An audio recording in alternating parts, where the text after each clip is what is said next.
सदस्य बन गए। ठीक है, ये क्या बन गए थे? कांग्रेस के सदस्य बन गए थे।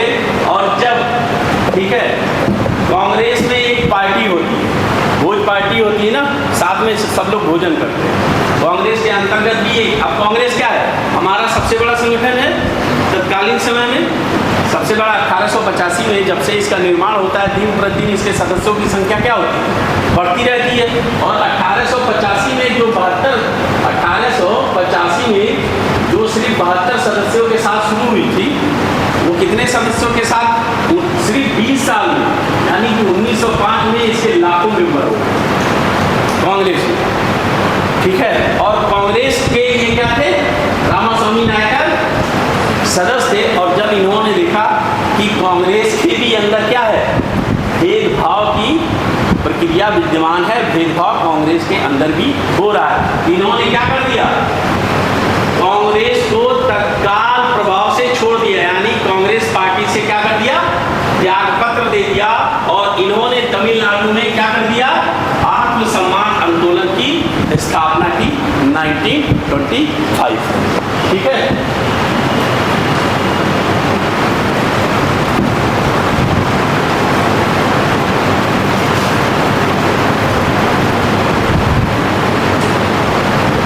ये भी क्या है? एक गैर ब्राह्मण आंदोलन था। और एक बात समझ लो, ये बेसिकली पेरियार मतलब क्या होता है? महान आत्मा।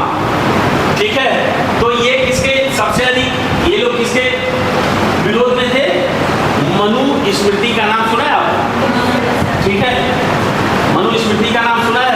इसमें क्या है? स्लेवरी सिस्टम को दिखाया गया है, दास प्रथा को दिखाया गया है, दासों के प्रकार भी बताया गया है मनु स्मृति में। ठीक है, मनु स्मृति में क्या है? दासों के प्रकार बताया गया है, 7 प्रकार के दासों का वर्णन किया गया है मनु स्मृति में। और नारद स्मृति में 9 प्रकार के बताए गए। ठीक है, तो इन्होंने क्या किया? प्राचीन मनु स्मृति को क्या कर दिया? इन लोगों ने जला दिया। मनु स्मृति को इन लोगों ने क्या किया? जला दिया। क्यों? क्योंकि वो ब्राह्मणों का क्या है? कानूनी ग्रंथ है। वो लोग जितने भी नियम कानून लागू करते थे, वो किससे लागू करते थे? मनु स्मृति के आधार पर ही लागू करते थे। उन्होंने क्या कर दिया कि अछूत एक मूल तमिल और द्रविड़ क्या है? यहाँ के जो मूल निवासी हैं वो कौन है? तमिल और जो द्रविड़ है, जो द्रविड़ कल्चर को मानते हैं, और जो तमिल है वो मूल निवासी हैं। और इन लोगों ने हमको क्या कर दिया है? हमको सेवक बना दिया। ठीक है, तो इस तरह इन्होंने पेरियार ने विरोध किया। ठीक है, अब देखो, यह आंदोलन न केवल तमिलनाडु में बल्कि मलेशिया और सिंगापुर में भी जो तमिल आबादी थी, ठीक है, उनके बीच भी यह आंदोलन क्या था? पूर्ण रूप से प्रभावशाली था। ठीक है, क्या हम स्वाभिमान के बारे में तभी सोच सकते हैं जब हमारी भूमि से श्रेष्ठ और निम्न जाति की धारणा को हटा दिया जाए। ठीक है, अब आ जाओ इनके बारे में सुनो। पंडित मदन मोहन मालवीय कांग्रेस में आपको मालूम है कांग्रेस की स्थापना कब होती है? 1885 में। कांग्रेस शुरू में किसके हाथ में था? कांग्रेस का नेतृत्व उदारवादियों के हाथ में था। ठीक है, उदारवादी क्या?